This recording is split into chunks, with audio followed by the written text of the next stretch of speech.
So welcome to Piggy Power, and on today's little episode we're going to talk about the reasons why you should buy a 306.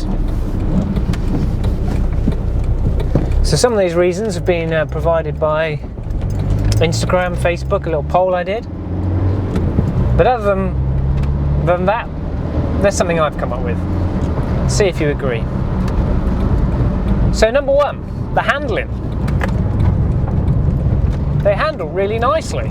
They really do. Even the completely standard ones, they handle all right. They're lightweight, usually under 1,200 kilos for most of them, plus driver and all the stuff, so that helps. They've got independent rear suspension, that famous torsion bar beam, and if you're really not convinced, just go and watch Camber and Combustion. I highly recommend those guys.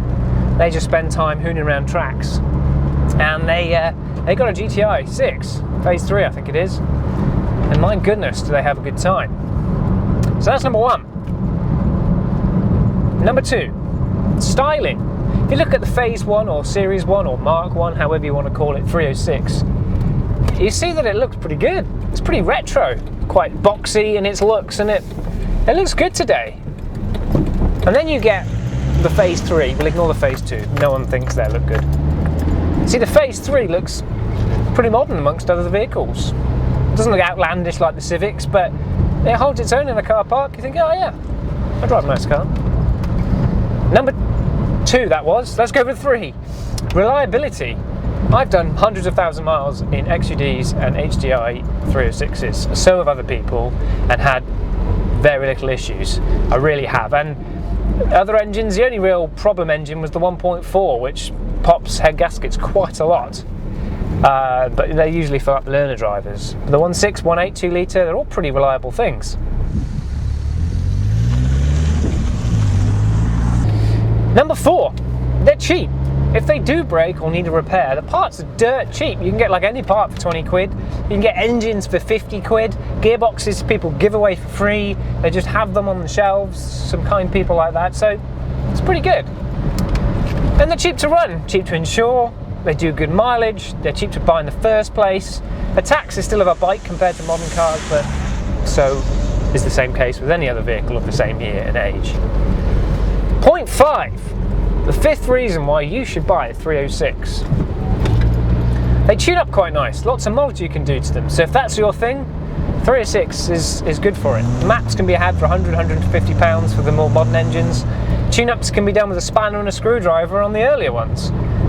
They're great fun, and they're very easy to mod. Things are easy to get to the engine bay and underneath the car. So as a first car for you tuning things up, 306 is for you.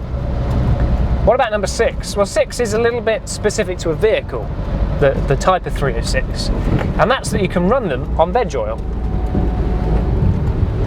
How, you say? Well, the early XUDs, 1.9 diesels, they sometimes had a Bosch pump fitted, a fuel injection pump, mechanical fuel injection pump. It was a Bosch, and that would coat with vegetable oil, and you could literally just pour the veg oil in, away you go. I did that for many years. I strained down, filtered down some chip oil. That worked great. We were doing like 30p a litre, and perfectly legal, look it up. But the early 306s will do that, and some people have converted the later 306s to those engines too. If that's your game, then fine, go up that street. Number 7. This was one from an Instagrammer who said it can carry many baguettes. This is very true. A 306 can carry many baguettes. Many other things. I mean, the hatchbacks are really very practical as far as holding a lot of stuff goes, the space inside, but the estates are even more so. I mean, the estates, you could just move house in one of these estates. They're brilliant. A hatchback version, my wife and I once, we bought a 6-seater extended table with 6 carver chairs, like proper armchairs, and we got them all in the back of a 306 hatchback. You should have seen the faces of the people who we bought it off. It was quite something to watch. And 2 of us inside, by the way. So there's 2 adults, an extending 6-seater table with 6 large, nice seats for the dining room. Yeah, that was quite a feat. Number 8, the 8th reason why you should buy a 306. It's rust, which you're going to see in another episode of this about reasons not to buy one of these, or to look out for, perhaps, is a better expression. What's the problem with rust? Well, there isn't one really with the 306s. If you compare them to the BMWs, the Mercedes of the same era, they're gone because they've rusted from the inside out. The Fords are the same, Golfs of the same era, they're all rusty, really rusty. The 306, not so much. They really are very good when it comes to keeping the old orange corrosion, the old orange biters out the way. They do all right. Don't get tangoed in 306s so much, which is good. Right, number 9. There's no particular order these, by the way, we've just kind of thrown them together. Number 9 is the comfort and practicality of a 306. And we mentioned that a little bit with, you know, what it can carry, but they're very, very practical, as in they go anywhere, do anything. You know, you can have fun down the country lanes, go out in the snow as I do every winter and have a bit of fun. They get taken to the track. You can learn to drive in one with the cheap ones to run. You can raise a family in them. There's loads of space inside and they're comfortable. We've done so many trips to Scotland and back in these. I'd happily drive one of these to the south of France and back, and I'd be pretty comfortable afterwards, especially with some of the really nice seats that come with some of them. They go anywhere, they do anything. You might have seen recently on Mighty Car Mods, they took a couple of their little 4x4s out into the outback. Well, I've seen guys with 306s do the same thing and more off-roading, just front-wheel drive little cars. They're brilliant little cars. Do anything, go anywhere. So that was number 9. Maybe you disagree. Maybe you'd like to put in the comments below anything I miss off. Number 10, and there's the Spec. Now that might seem a bit of an odd thing to say when they are actually pretty basic spec to mod vehicles. You know, there's no touch screen in here, no connectivity, no auto lights, no self-parking, no DSG gearboxes. Now that's a good thing.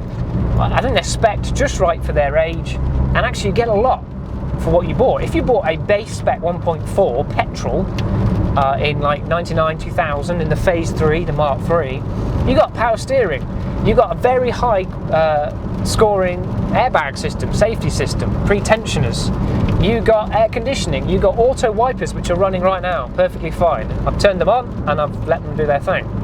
You got half leather seats. You get full leather seats in the cabriolet, by the way. Some people do retrofit them, they fit fine. You got electric windows, front and rear. You got remote central locking, power assisted steering, fog lights. Now some of those things, you know, oh, leather steering wheel as well. Now some of those things today, we just expect them when we buy a car, but back in 2000 you didn't. You had to tick a few boxes when you went to VW to get those things in your Golf or in your BMW, or you got cloth seats and you didn't get air conditioning, or you got a sunroof. Early 306s came with a sunroof, by the way. I like that. So they were quite well spec'd. And the other good thing is if you get a 306 that hasn't got those spec things, there are a few real low spec, real cheap bargain basement ones, you can go and buy some half leather seats for 50 quid off someone down the road and fit them and bolt them in. And you're all fancy again. So that was my 10 reasons. There are a bunch of other reasons I think 306s are well worth buying. But that's my 10. Did you like them? Did you disagree with any of them? Do you have some more? Maybe there's 20 reasons why you should buy a 306. Maybe these 10 reasons are why you've kept your 306. Let me know. I'll be interested in your viewpoints. Look out for the next video in this series, 10 reasons not to buy a 306. So now I've convinced you to buy one. Before you go out and part with your hard-earned cash, then watch that video and see if it puts you off. So thanks for watching. I'm Piggy. This is Piggy Power. Piggy out.